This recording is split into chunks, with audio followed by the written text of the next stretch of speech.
Welcome to Georgia Classrooms Live.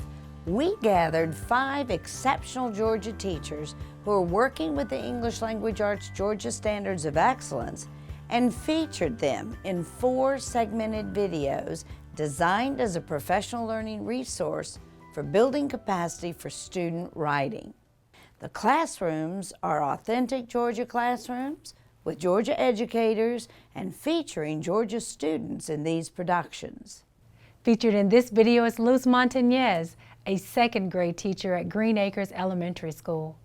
Watch as Ms. Montañez builds student capacity in writing. The objective is for teachers to see how the standards are embedded in the lessons and to seamlessly apply them to their own lessons. We encourage all teachers to watch these videos with peer teachers and coaches for the purpose of seeing the standards as master teachers apply lessons in the classroom. As you watch, look for the practical ideas, the effective instructional practices, and the blended performance-based curriculum.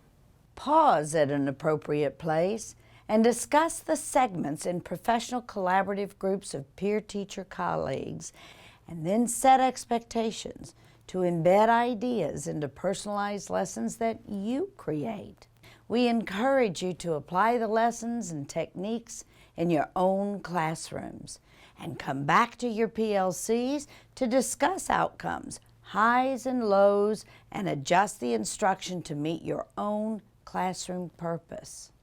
Remember, it is important that you deliberately design your lessons for your students using your own resources and creativity. Teaching the Georgia Standards of Excellence is like a finely tuned Swiss watch.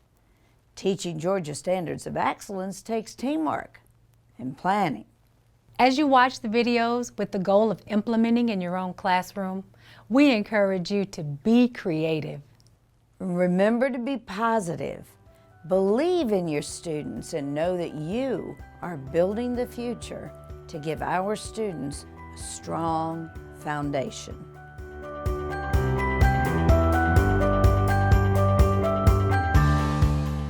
My name is Luz Angelica Montañez. I teach at Green Acres Elementary, 2nd grade. We are in Smyrna, Georgia. Our students are a range of ability levels. We have children ranging from non-readers to very proficient readers above grade level. So this classroom is moved around differentiation strategies all around. We work on thematic units, so everything we do is a very special classroom. We always start by unpacking the standard. Then we move on to building a rubric. We want children to assess their own learning. I don't want to give them a piece of rubric that was built by me. I want them to understand what is expected to them and for them to have ownership of this assessment. We use hand signals to communicate with each other. We do, I agree, I disagree, I'm confused, and I would like to build on somebody's idea. We come up with the signals every year with every class. I do it. They choose the signals. All right, so we are going to unpack the standard. We are going to write an opinion piece. What does opinion mean? What you think or what you feel. And in which we introduce the topic. Ta-da-da! What is introduce the topic, Valeria? The beginning.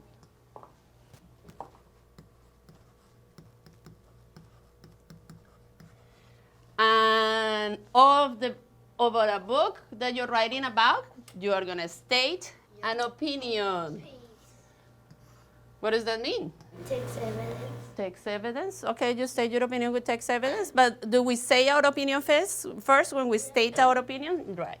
So when you state, you are saying your opinion. Say it.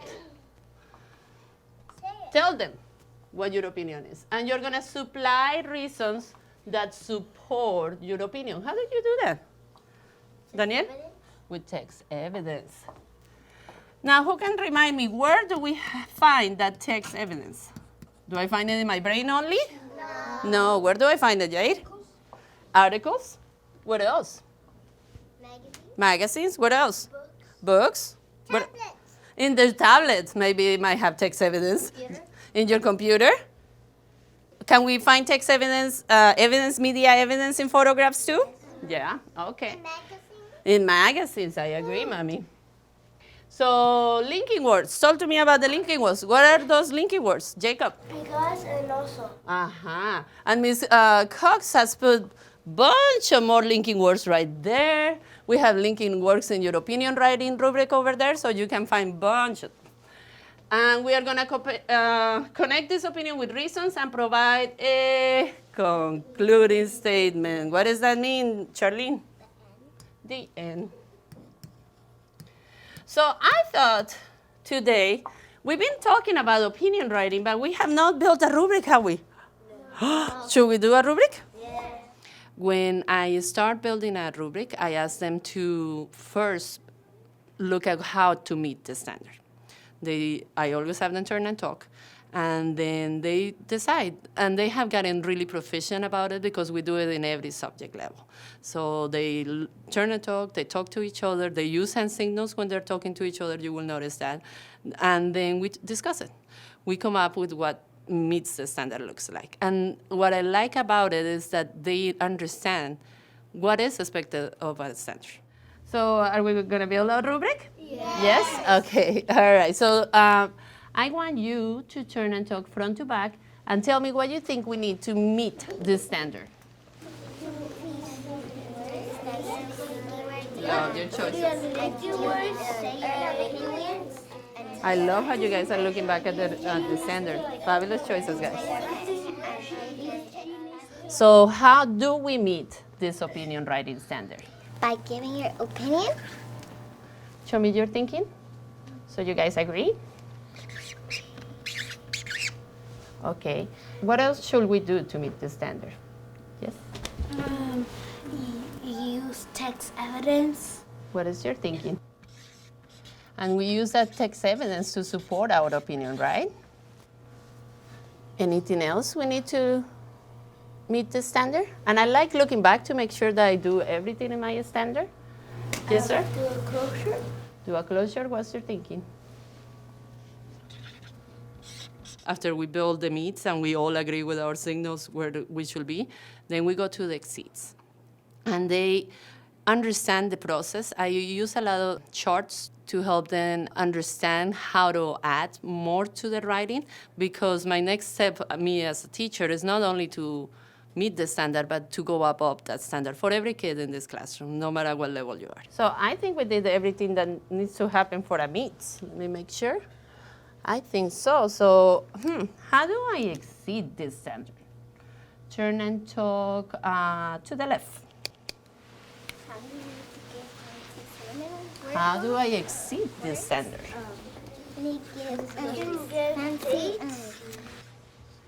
You guys are so fabulous. I really see your brain going, ooh, how do I exceed this standard? All right, how do I exceed the standard, people? Let's see, Señorita Jasmine. You could do words that you wrote, like revolutionary. Ooh, fancy words. Could you do me a favor, Jasmine? Could you show me where all those fancy words are so the children know? There you go. So I see them back there in our board, right? So if you need any fancy words to add, there you go. You have a whole chart full of them. Thank you, Jasmine. So add fancy words. Where else do I find fancy words to help us with our writing? Tell me, Charlene. And that's our synonym wall, right? So we want to add fancy words from the synonym wall. All right, so let's add some fancy words. What else should we do to exceed the standard? Jacob? Dates. Add dates. Dates are fabulous because it shows that you have real evidence, right? So let's see, I'm going to review this rubric. For meets, we say we're going to add an introduction. We're going to give our opinion. We're going to use text evidence. We're going to add linking words. We are going to add a closure. For an exceeds, are you liking what we did? Kiss your brainy brains. That was fabulous for the meet. Now for exceeds, add fancy words, and we talked about everywhere where we can find fancy words. We're gonna add dates to make it college looking, right? We're gonna add lots of text evidence. And these two, I think, is the most different from the standard that I see. Compare and contrast your opinion to someone else. So you gotta find somebody in the room that has a different opinion in your topic, okay? And then add background. Today's job is going to be to read your work and see if you are meeting or exceeding the standard and do whatever you need to do today to kind of get there, okay? So I'm gonna show you my work, and then you're gonna grade me really quick to see where I am, and then maybe I need to go back and do my work too, whatever you tell me to do. All right, in 2013, 83.8% of US houses. After we build the rubric, we always have to model what is expected of them to do during wartime. So I want them to actually understand what is expected of them. So I read my piece, and then they graded me. And so the signals are, this is meets, and this is exceeds. And the discussion is very powerful because then not only are they seeing my mentor text, my teacher model text, they are assessing me, and then they're getting an idea on how to use that rubric. This process is very important, and I do it every day. Tell me, Jacob. You give your opinion, use text evidence. Did I meet or exceeded? You didn't tell me. I don't know yet. Meets because? Because you give your opinion and use text evidence and linking words. What's your thinking? Agree. Okay, most of you agree. And then what should my next step be? What should my next step be? Yes, sir. The next step is to make a closure. I agree. At that point, when you're building a rubric and you know what's expected to exceed, you will see that every child in this classroom will try to exceed. There is something you can do to exceed that standard, no matter what level you are. You can change a tiny word to a humongous word, and that's part of an exceeds. And so it gives ownership, and then it gives success for every kid in this classroom.